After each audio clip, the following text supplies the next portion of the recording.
નમસ્કાર, હું છું ડોક્ટર વિશાલ મકવાણા. સ્વાગત છે ફિઝિકલ એજ્યુકેશન બાય બીડુ ચેનલની અંદર. આ ચેનલની અંદર જો આપણે સ્ક્રીન ઉપર દેખાતું હશે કે ટાટ એક્ઝામ છે, આપણું થંબનેલની અંદર પણ દેખાતું હશે. ટાટ એક્ઝામની તૈયારી છે એ આ વિડીયો સિરીઝની અંદર કરવામાં આવે છે. ટાટ સેકન્ડરી હોય કે ટાટ હાયર સેકન્ડરી હોય, બંનેની તૈયારી છે એ આ ચેનલની અંદર કરવામાં હાલ આવી રહી છે.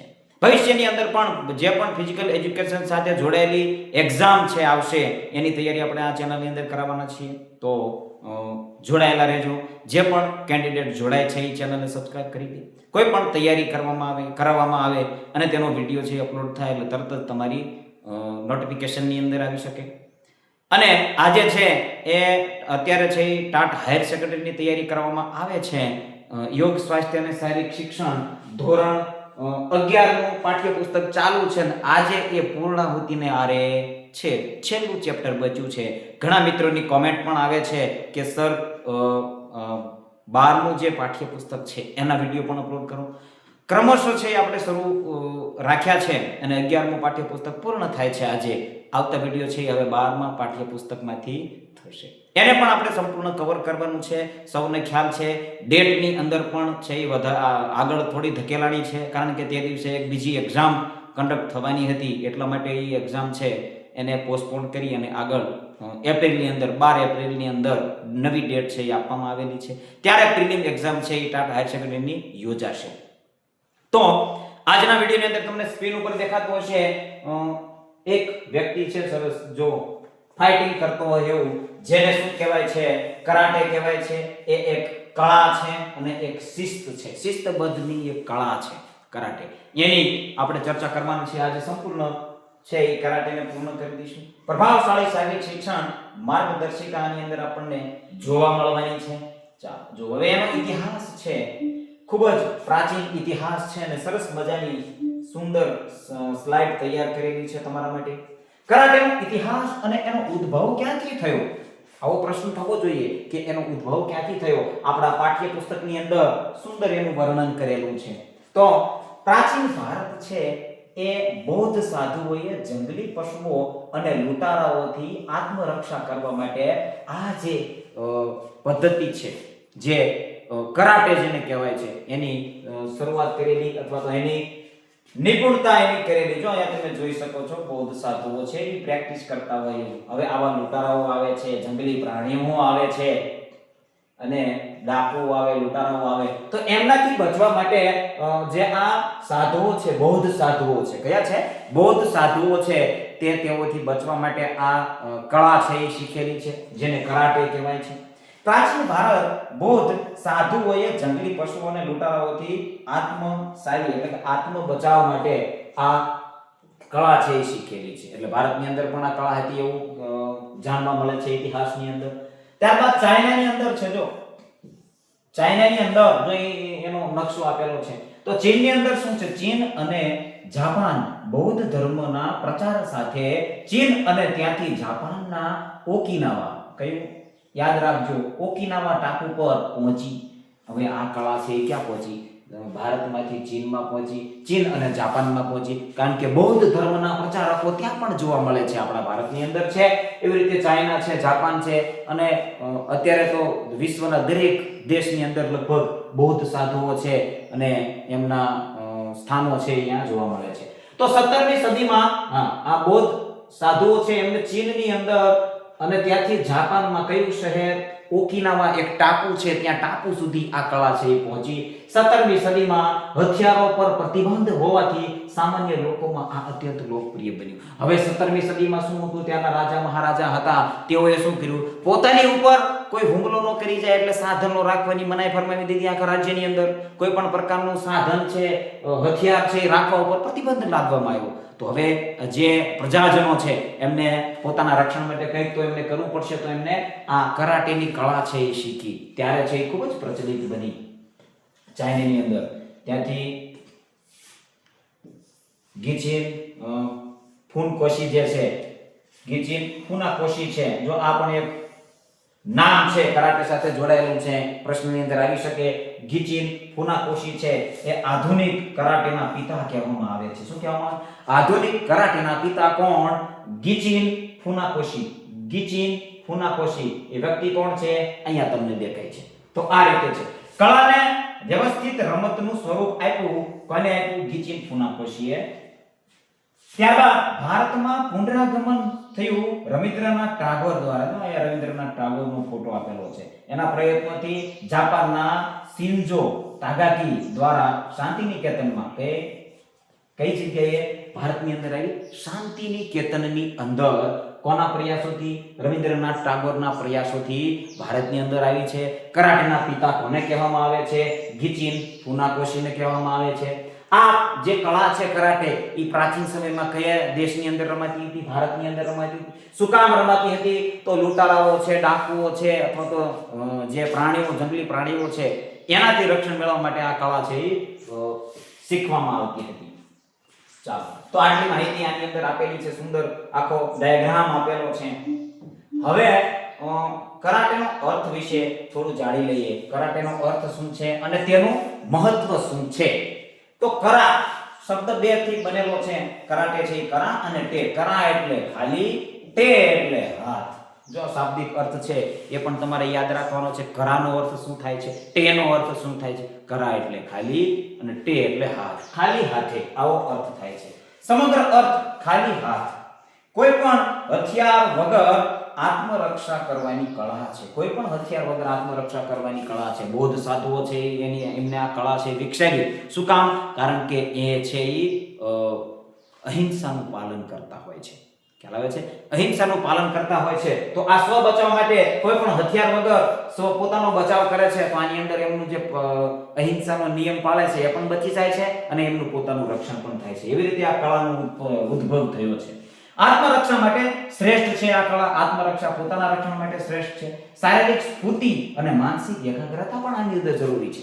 શારીરિક સ્ફૂર્તિ અને માનસિક એકાગ્રતા પણ જરૂરી છે. શિસ્ત અને આત્મવિશ્વાસ પણ આવે છે. આપણા અંદર કરાટેની કળા છે એટલે આપણા અંદર આત્મવિશ્વાસ આવે છે. કોઈ પણ પરિસ્થિતિની અંદર આપણે સામેથી આવતી વિકટ પરિસ્થિતિ છે, કોઈ પણ ડાકુઓ છે, ચોર છે, પ્રાણીઓ છે, એનો હુમલો આ સાધુઓ ઉપર થતો, તો એ પોતાના આત્મવિશ્વાસથી જે કળાઓ શીખેલી છે એટલે પોતાની અંદર આત્મવિશ્વાસ છે એટલે આત્મવિશ્વાસથી તેનો સામનો કરતા હતા. મેદાન અને રમતની રૂપરેખા જોઈએ તો 8 બાય 8 મીટરનું આખું ચોરસ હોય છે. આખામાં મેટ આની અંદર આપેલી છે ને. સપાટી તો રબરની નરમ અને મજબૂત મેટ હોય છે. મેટ્રેસ કહી શકો, મેટ કહી શકો. મુખ્ય સ્પર્ધા વિસ્તાર કેટલો હોય છે? 2 બાય 2 મીટરનો હોય છે. કેટલો હોય છે? મુખ્ય સ્પર્ધા વિસ્તાર છે એ 2 બાય 2 મીટરનો હોય છે.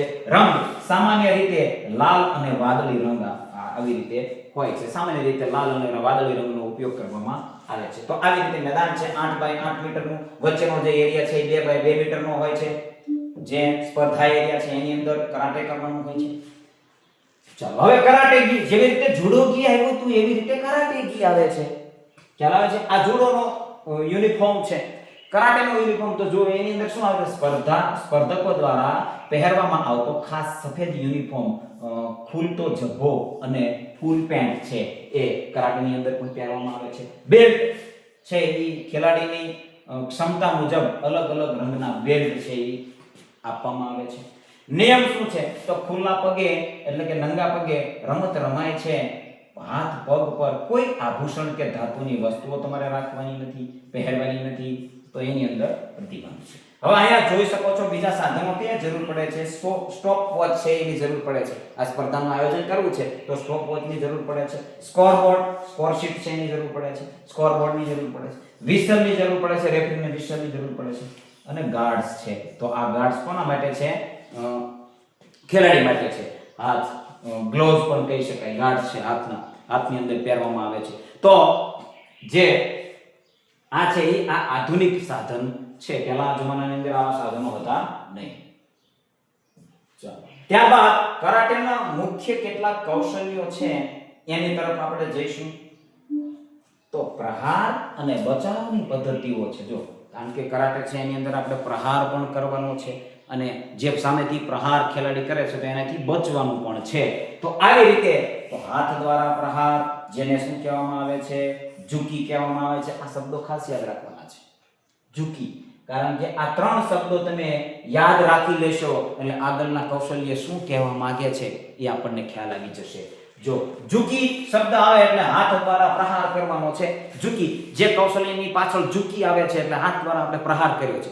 કઈ જગ્યાએ કર્યો છે એ જ ખાલી તમારે એની અંદર યાદ રાખવાનું રહે. બાકી ઝુકી આવે એટલે આપણને ખ્યાલ પડી જાય કે હાથ દ્વારા પ્રહાર કરવાનો છે. પગ દ્વારા પ્રહાર કરો છો એને ગેરી કહેવાય. શું કહેવાય? ગેરી. એવી જ રીતે હાથ દ્વારા બચાવ કરે છે તો એને ઉકે કહેવાય. શું કહેવાય? ઉકે. હાથ દ્વારા બચાવ કરો છો એને ઉકે કહેવાય છે. પગ દ્વારા પ્રહાર કરો છો એને ગેરી કહેવાય છે. હાથ દ્વારા પ્રહાર કરો છો તો એને ઝુકી કહેવાય છે. આવી રીતે તમે યાદ રાખી શકો. આ 3 શબ્દોને યાદ રાખશો એટલે આગળના કૌશલ્યો છે એને ઓટોમેટિક તમને આવડી જશે. ચલો, જો અહીંયા આવ્યું કે ચોકુ ઝુકી. શું આવ્યું છે? ચોકુ ઝુકી. તો પાછળ ઝુકી આવે છે એટલે હાથ દ્વારા પ્રહાર થતો હશે એટલું આપણને ખ્યાલ આવી જશે. ચોકુ ઝુકી. ચલો, ઝુકી જાપાનીઝ ભાષામાં હાથ દ્વારા પ્રહાર. ચલો, કઈ રીતે કરો? શરીરનું સંતુલન, બંને પગ ઉપર સંતુલન રાખવાનું છે. મજબૂત હાથ વડે ખભાની ઊંચાઈએ સીધો પ્રહાર કરવાનો છે. પ્રહાર સીધો વિરોધી ખભાની ઊંચાઈ, શોલ્ડર પેરેલલ પ્રહાર સામેના ખેલાડી ઉપર કરવાનો છે. એને શું કહેવાય? ચોકુ ઝુકી. ચો ઉપરથી શોલ્ડર તમે યાદ રાખી શકો. શોલ્ડર, ચોકુ ઝુકી, શોલ્ડર ઉપર પ્રહાર, સીધો પ્રહાર. એવી રીતે યાદ રાખી શકો છો. કારણ કે ઘણા અટપટા નામ છે. કુસ્તીની અંદર કેટલાક નામ છે, એવી જ રીતે જુડોની અંદર છે, અને આ કરાટેની અંદર પણ કેટલા નામ છે જે યાદ રહી શકતા નથી અથવા તો કન્ફ્યુઝન થવાની સંભાવના રહે છે. ખૂબ જ અઘરા નામ છે. તો આપણે પાછળનું છે એ નામ યાદ રાખીશું. પાછું આની અંદર જો તમે જુઓ તો જોદાન અને ગેદાન. જોદાન ઝુકી અને ગેદાન ઝુકી. 2 શબ્દ આવ્યા, જોદાન ઝુકી અને ગેદાન ઝુકી. ચિત્રની અંદર જોશો એટલે ખ્યાલ આવી જશે. આ છે જોદાન ઝુકી છે કે કમરથી એટલે કે છાતીથી ઉપરના ભાગ ઉપર એટલે કે મોંના ભાગ ઉપર છે એ પ્રહાર કરવાનો. પહેલા શોલ્ડર એટલે શોલ્ડરની સમકક્ષ પ્રહાર આવ્યો, હવે ઉપર પ્રહાર કરે છે તો એને શું કહેવાય છે? જોદાન ઝુકી. અને ગેદાન ઝુકી એટલે કમરથી નીચેના ભાગની અંદર પ્રહાર કરે છે એને ગેદાન ઝુકી કહેવામાં આવે છે. ચલો, આંખ, નાક અને મોઢા સિવાય છે એ ભાગને એટલે આંખને પ્રહાર નહીં કરવાનો, મોઢાને નહીં, અને નાક છે એને પ્રહાર કરવાનો નથી. બાકીની જગ્યાએ પ્રહાર કરી શકે છે. હવે ગેરીની વાત આવી ગઈ. જો 3 કૌશલ્ય હતા. એ ઝુકીની વાત હતી એટલે હાથના પ્રહાર હતા. એક સીધો હતો, એક ઉપર હતો, એક નીચે હતો. ખ્યાલ આવે છે? ચોકુ ઝુકી ઉપર હતું તો જોદાન ઝુકી, અને નીચે હતું. ચાલો, હવે એવી રીતે હિજા અને માય. પાછળ લાગે છે ગેરી. આ ગેરી છે, આની પાછળ પણ લાગે છે હિજા ગેરી અને માય ગેરી. હવે એની અંદર ચિત્ર તમે જોશો એટલે વધારે ખ્યાલ આવશે. ખ્યાલ આવે તો જો હિજા ગેરીની અંદર શું છે? તો શરીરનું સંતુલન એક મજબૂત પગ, એક પગ ઉપર રાખવામાં આવ્યું છે. બીજા પગની ધાર વડે વિરોધીના ઘૂંટણ પર પ્રહાર કરવો. ઘૂંટણ દ્વારા વિરોધીના ઘૂંટણ ઉપર પ્રહાર કરવાનો છે તો એને શું કહેવાય છે? હિજા ગેરી કહેવાય છે. માયાગીરી શું છે? તો બીજા પગનું ઘૂંટણ કમર સુધી ઊંચું લેવામાં આવે છે અને સામેની તરફ સીધો પ્રહાર. જો આટલો ઢીચણ છે ઊંચો કરે છે, પછી પગનો સીધો પ્રહાર કરવામાં આવે છે. આને શું કહેવાય છે? માયાગીરી કહેવાય છે. તો 2 કૌશલ્ય આવ્યા, હિજાગીરી અને માયાગીરી. ત્યારબાદ આવે છે યોકોગીરી. શું આવે છે? યોકોગીરી, સાઇડ કિક. જો એને અંગ્રેજીમાં સાઇડ કિક કહેવાય, પણ આપણે આ શબ્દ યાદ રાખવાનો છે, યોકોગીરી. પ્રહાર સમયે નજર નિશાન પર રાખવી અત્યંત જરૂરી છે. બીજા પગ વડે બાજુ તરફ પ્રહાર કરવાનો છે. વજન મજબૂત પગ ઉપર રાખવાનો છે. સાઇડ કિક પણ કહી શકો, પરંતુ જ્યારે તમે પ્રહાર કરો છો ત્યારે નજરે નિશાન, જે નિશાન ઉપર તમારે પ્રહાર કરવો છે નિશાન તરફ તમારી નજર હોવી જોઈએ. તો આવી રીતે પગની કેટલીક કૌશલ્ય છે એ 3 કૌશલ્ય પગના હતા, 3 કૌશલ્ય હાથના હતા, અને હવે જે આવે છે એ બચાવ કરવા માટે કયો શબ્દ વપરાય છે? ઉકે વપરાય છે. તો જોદાન ઉકે અને ચુદાન ઉકે. જોદાન ઉકે અને ચુદાન ઉકે. 2 પ્રકારના ઉકે છે. શરીરના ઉપરના ભાગના પ્રહારથી બચવા માટે. શરીરના ઉપરના ભાગથી પ્રહાર આવે છે તો આવી રીતે હાથ રાખી, કોઈ પણ હાથ છે રાખી, હાથને કોણીમાંથી વાળી અને કપાળથી ઉપર આગળ પ્રહારને રોકે છે, જેને શું કહેવાય છે? જોદાન ઉકે કહેવાય છે. ચુદામ કૂકે છે. શરીરના મધ્ય ભાગ પર થતા પ્રહાર રોકવા હાથને કોણીમાંથી વાળી નાકની સામે મુઠ્ઠી આવે તેવી રીતે જોઈએ. તમે જુઓ છો હાથને કોણીમાંથી અને મુઠ્ઠી કઈ રીતે આવે છે? નાકની તરફ નીચેથી પ્રહાર આવે છે તો આમ હાથ રાખી અને તમે બચાવ કરી શકો છો. હવે સ્પર્ધા છે એનો પરિચય લઈએ અને એ મેચના અધિકારીઓ કેટલા હોય છે, શું એનું કાર્ય હોય છે તેને જોવાનું છે.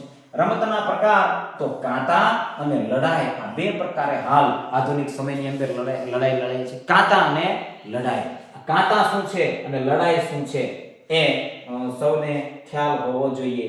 કાંટા આની અંદર લડાઈ કરવામાં આવે છે, આની અંદર કાંટા આની અંદર ઉલ્લેખ નથી પણ છતાં જણાવી દઉં કે કાંટા એટલે માત્ર કૌશલ્ય, ખાલી દેખાવ પૂરતો કૌશલ્ય કરવામાં આવે છે અને એકબીજાને પ્રહાર કરવામાં આવતો નથી. એ લડાઈને શું કહેવાય છે? કાંટા. એટલે કે કોઈ રમતનું પ્રદર્શન જ્યારે કરવામાં આવે છે, એટલે કરાટેનું પ્રદર્શન કરવામાં આવે છે ત્યારે એ લડાઈને શું કહેવામાં આવે છે? કાંટા લડાઈ કહેવામાં આવે છે. જે એકલો માત્ર તમે વિડીયોની અંદર ક્યાંક જોયું છે, ક્યાંક ચેનલની અંદર જોયું, ક્યાંક મૂવીની અંદર જોયું છે, જે પ્રેક્ટિસ કરતો હોય છે અનુમાન લગાડીને હા હુ હી કરીને, ખ્યાલ આવે છે? તો એને કહેવાય છે કાંટા. અને જ્યારે લડાઈ કરવામાં આવે છે એને કહેવાય છે લડાઈ. અધિકારીઓ તો એક રેફરી અને 4 સાઇડ જજ હોય છે. એક રેફરી અને 4 સાઇડ જજ હોય છે. ખેલાડીનું સ્થાન ક્યાં હોય છે? તો રેફરીના ડાબી તરફ ઊભેલા ખેલાડીને એકો કહે છે, જમણી તરફ ઊભેલા ખેલાડીને અકા કહે છે. એઓ કહે છે અને અકા કહે છે. શું છે? રેફરી એટલે એક જે રેફરી છે, મેન રેફરી છે, એ રેફરીની ડાબી બાજુ જે ઊભો છે, આ રેફરીની ડાબી બાજુ આ બાજુ છે અને આ રેફરીની જમણી બાજુ આ બાજુ છે. રેફરીની ડાબી બાજુ જે છે એને એવો કહેવાય છે, રેફરીની જમણી બાજુ જે છે એને અકા કહે છે. આ શબ્દ યાદ રાખવાના છે, આવો પ્રશ્ન પૂછી શકે. બંને ખેલાડીઓ સામ સામે નિર્ધારિત સ્થાન પર ઊભા રહીને રમત શરૂ કરે છે. કેટલા જજ છે? 1 2 3 4 જજ છે અને એક મુખ્ય રેફરી છે. એટલે પંચની અંદર 5 પંચ થયા, આવું કહી શકાય. પંચ શબ્દ પંચ છે એટલે 5 આની અંદર આંકડો આવ્યો છે. પંચથી યાદ રાખી શકો. પંચ કેટલા? તો 5 પંચ. ચલો, સરસ આંકડો આવ્યો છે, યાદ રહે છે. સમય મર્યાદા અને મૂળભૂત નિયમો શું છે? તો સામાન્ય મેચમાં 3 મિનિટનો સમય હોય છે. કેટલો સમય હોય છે? 3 મિનિટનો સમય હોય છે. મહિલા અને જુનિયર માટે 2 મિનિટનો સમય હોય છે. મહિલાઓ અને જુનિયર ખેલાડીઓ છે એના માટે 2 મિનિટ. ટાઈ મળે, ટાઈ થાય ત્યારે પોઈન્ટ ટેબલની અંદર ટાઈ પડે છે, પોઈન્ટ સરખા થાય છે તો 1 મિનિટનો વધારાનો સમય આપી અને ટાઈ બ્રેક કરવામાં આવે છે. ટાઈને ચાલો કી રૂલ્સ બોક્સ. તો એની અંદર શું છે? વધુ ગુણ મેળવનાર ખેલાડી વિજેતા ગણાય છે. રમત દરમિયાન રમતિયાળતા અને નિયમોનું ચુસ્ત પાલન ફરજિયાત કરવાનું છે. રમતના નિયમો છે, રમત દરમિયાન રમતના નિયમો છે એનું ચુસ્ત પાલન કરવાનું છે. નિયમોનો ભંગ કરનારને સજા રૂપે કાર્ડ પણ આપવામાં આવતા હોય છે. મુખ્ય રમતનો ટાઈમ કેટલો છે? 3 છે. મહિલા અને જુનિયર માટે 2 મિનિટ છે, યાદ રાખવાનું છે. ટાઈ થાય તો 1 મિનિટનો વધારાનો સમય આપવામાં આવે છે. ચાલો, ગુણ પ્રણાલી શું છે? હવે આની અંદર ગુણ તો આપવામાં આવશે ને, કારણ કે આની આગળની સ્લાઇડની અંદર આવ્યું કે ભાઈ વધારે પોઈન્ટ મેળવે છે એ વિજેતા થાય છે. તો એની અંદર ગુણ પ્રણાલી શું છે એને યાદ રાખવાના છે. આ ગુણ છે તો ગુણની અંદર ગુણ અને ફાઉલ, આ ફાઉલ છે. ફાઉલ કોને કહેવાય છે એ પણ છે. સનબોર્ન જેને 3 ગુણ આપવામાં આવે છે. સનબોર્ન છે, શું છે? સનબોર્ન છે, એના 3 ગુણ આપવામાં આવે છે. લિબોન છે એના 2 ગુણ આપવામાં આવે છે. કેટલા? 2 ગુણ. ઇપોન છે તો એનો 1 ગુણ આપવામાં આવે છે. કેટલા ગુણ આપવામાં આવે છે? 1 ગુણ આપવામાં આવે છે. હવે આ ઇપોન શબ્દ છે એ અહીંયા આપણને કન્ફ્યુઝ કરે. જો કોઈ રમતને ઉલ્લેખ કરી અને ઉલ્લેખ ન કરે અને પ્રશ્ન પૂછે, કારણ કે જુડોની અંદર પણ ઇપોન આવ્યું તો ખ્યાલ હોય તો ઇપોન આવ્યું તો ઇપોન ગુણ મળે એટલે ખેલાડી વિજેતા જાહેર થઈ જાય છે. અહીંયા ગુણનો ભાર છે એ વધારે હતો, અહીંયા ગુણનો ભાર છે એ 1 થઈ ગયો છે. એટલે ઉલટું છે આની અંદર, કરાટેની અંદર અને જુડોની અંદર. તો આ કન્ફ્યુઝ કરવા માટે પ્રશ્ન પૂછી શકે, પરંતુ જ્યારે પણ પ્રશ્ન પૂછાય એમને ગેમનો ઉલ્લેખ કરવો ફરજિયાત બની રહે, નહીંતર આપણે એને ચેલેન્જ કરી શકીએ છીએ, એટલે ચિંતા કરવાની નથી. ચલો, અહીંયા ફાઉલ પહેલા જોઈ લઈએ. તો કેકોકુ 1 ગુણ વિરોધીને મળે છે. કેકોકુ ફાઉલ જ્યારે આપવામાં આવે ત્યારે 1 ગુણ સામાન્ય ભૂલ હોય તો એક એવો ફાઉલ થાય તો 1 ગુણ આપવામાં આવે છે. કોને? સામેના ખેલાડીને 1 ગુણ આપવામાં આવે છે. પછી હાન્સોકુ ચુઈ આવો ગુણ મળે તો શબ્દ ખૂબ અઘરા છે. 2 ગુણ આપવામાં આવે છે. અને હાન્સોકુ એટલે સ્પર્ધામાંથી બહાર થઈ જાય છે ખેલાડી, વારંવાર ભૂલ કરે છે, ગંભીર ભૂલ કરે છે, તો હાન્સોકુ રેફરી દ્વારા હાન્સોકુનો પોઈન્ટ આપવામાં આવે છે, સ્પર્ધામાંથી બહાર થઈ જાય છે. સામેનો ખેલાડી છે એને વિજેતા જાહેર કરવામાં આવે છે.